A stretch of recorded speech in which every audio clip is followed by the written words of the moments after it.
This is the second video in the assignment for steel frame structures.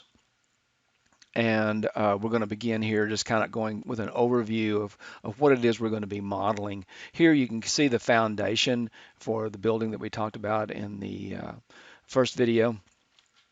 And there's several elements here, just point them out to you, that here are some footings with piers on them. Here are some what we call shallow or just single foundation piers. And then here's some other piers right here.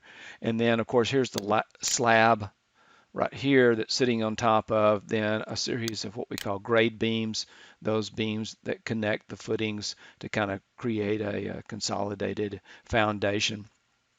Then the next thing, of course, that goes up is, let's see, bring it up, is the frames. The frame, of course, is the direction of load bearing. These are girders, beams, columns, column, and this is right here the area for stairs. So it's got to be reinforced itself separately. As we see as we move along, the frame will drop these columns here as there's no longer a need for them because we're not framing out the stairwell. But you can see the girders right here. Of course, the next level to that is, let's see here, the frame and beams. And so a series of the two frames here, and then beam, beam, beam, beam, beam, and then we close out the stairwell, and then we get ready for the floor that's going to go on top of this. And of course, then those beams there, and so we have the second floor. Now, in this image, you're going to see a series of other elements that I've added in here, components that I've added in, some additional beams, and some outriggers, what we call an outrigger type of beam. And this is for that mezzanine, okay? And that'll be more obvious as we go to put the rest of the frame in. And of course, here's a beam that's going to connect to another set of columns over here to the next frame.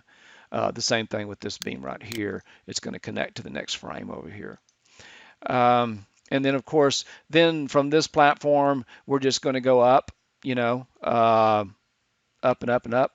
And so if we look at the next level, once again, there's the frame. Notice that the column starts 32 inches up from there, and we'll be modeling that.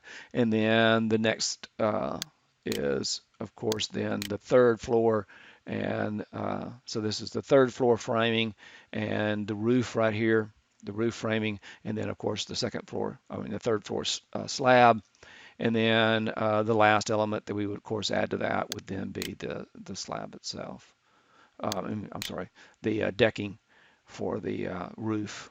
Okay, so that's what we're going to build in the rest of this space right here from this point down here to where the building ends.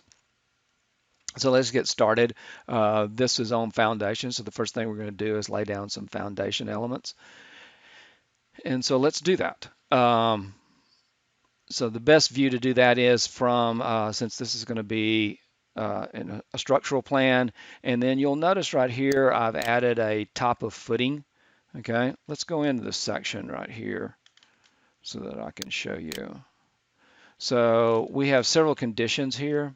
One is there's that pier, right?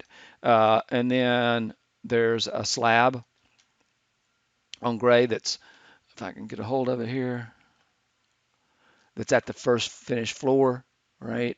So there's a slab right here that goes down 6 inches, and then the top of the footing actually starts at 6 inches above that. So we want these to be 6 inches below, or I just created another level so it would be 6 inches below the finished floor, so it'd be easier to model and easier to put it in. So what we're going to do is open this the site. Now you got to be careful because it's real easy, and I do it all the time, to open up a floor plan level rather than a structural level. And right now we're dealing with structures. When we get into putting envelope in and as well as interior partitions and stuff like that, then we'll work out of the floor plans rather than the structural plans, because these plans actually hide most of the structure. So now let's open up the top of footing level. And so we should be right at the top of the footing. And let's place in a series of the piers that we talked about before, these elements here, right here. So we're going to go into isolated, because these are isolated, considered isolated footing. And default in the file, there is a 39 by 39 by 35 inch cap with a pile on it. I want to show you where I got that from. So we go into load, and if we go to U.S. Imperial and structural foundations, we're going to see here are the piles right here, several different piles. This is a single pile, and if we open that up, and then we can resize it. We can make a variety of different types, what we call a type in a family, which is a variation on the family itself. So, and it's saying, do you want to overwrite the existing version? Let's cancel that. Let's don't override it. Okay, and we'll skip out. So we're going to go into isolated. It wants me to save the project. And then we're going to select that 39 by 39 pile. And then we need to be in a view that's going to allow us to place it. And we're just going to snap at these grid joints because that's where the columns are going to be. And of course, these need to be right below the columns. And so we're just going to place them here and here at the top of the footing. One thing you do want to check is make sure that your level is set. And it says here the host. Okay, that's the surface or the location where it's going to host the top of that footing.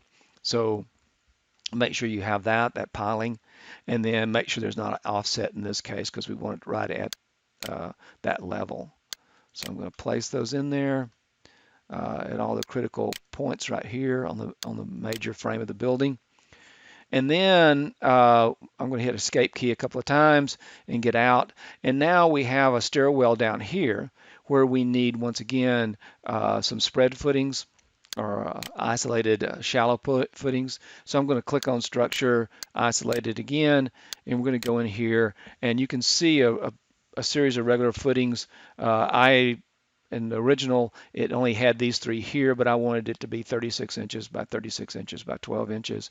So basically, I just opened this, and then edit type, and duplicated the, I'll just do it real quick since I can do it real quick. We'll just call this 24 by 24 just for the sake of, okay, 24 by 24. And then we can change the 4 feet here to 2 feet. And now we've got a 24 by 24 by 1 foot deep rectangular footing. Actually, it's square. And so we could place that in. But that's not what we want to put in. What we want to put in is the 36 inch by 36 inch. So we're going to place that. And once again, it's going to go to the top of footing. Its host is going to be level footing. And then notice that somehow there's 6 inches here instead of 0. That should be 0 because we want it to be at the top of the footing. And so we're going to put at the top of the footing. Okay, so now we have our footings all in. If we go back to our view here, we can see, there's all of our footings, our spread footings, our shallow footings, and then our pilings are right there. And so the next process is to come back in and put grade beams in, and I'll do that in the next video.